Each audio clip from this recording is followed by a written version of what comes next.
Alright, another video coming from me, Chris Siegel, a software developer and development manager at DataVids. And I'm going to talk today about DevOps, and hopefully you'll like it. Stay tuned. Thank you. Alright, so what is DevOps? Well, there's a reason why you're probably watching this video, and that's because the question of DevOps has really kind of changed the environment, but it really has no set term or definition. So let's give it one, alright?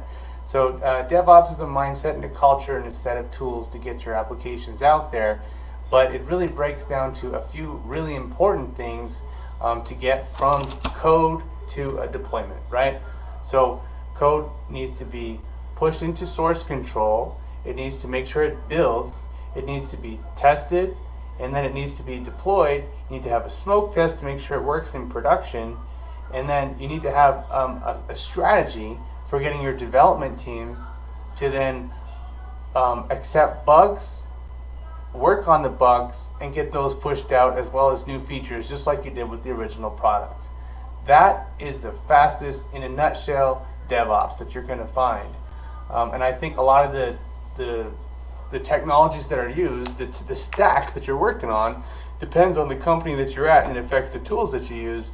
So just saying those generic things will really give you your definition, and that's all you need to worry about until you get hired on at a specific company and you learn their tool set, and then they'll have their own DevOps definition. But what I just told you could be encompassing that. You may have noticed something else while I was talking about DevOps.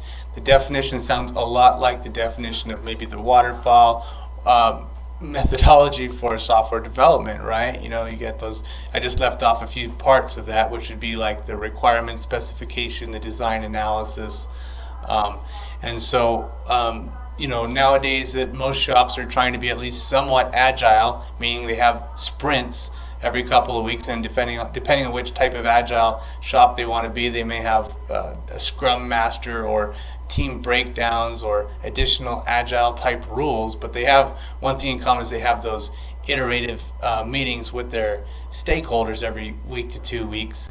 Well, anyways, what you notice is there's a comparison there between the definition of that and DevOps, because they sound very similar, especially if you're comparing the waterfall method minus those initial steps.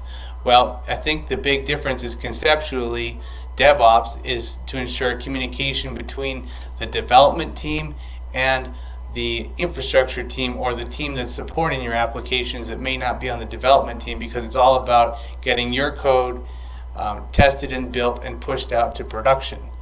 DevOps is also about having one plan. So your DevOps plan should include all the technical members of your team. It should include a QA person if you have a QA team.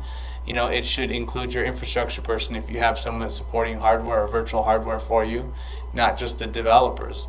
It should include the project managers as well if they're building out work items or tickets based on bugs that are found or features that are being requested, and how that gets worked into your build process.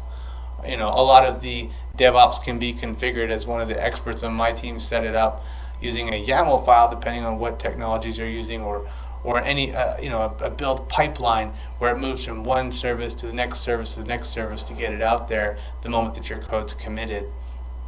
Well, hopefully this helped clarify the definition of DevOps for you and didn't make it more confusing.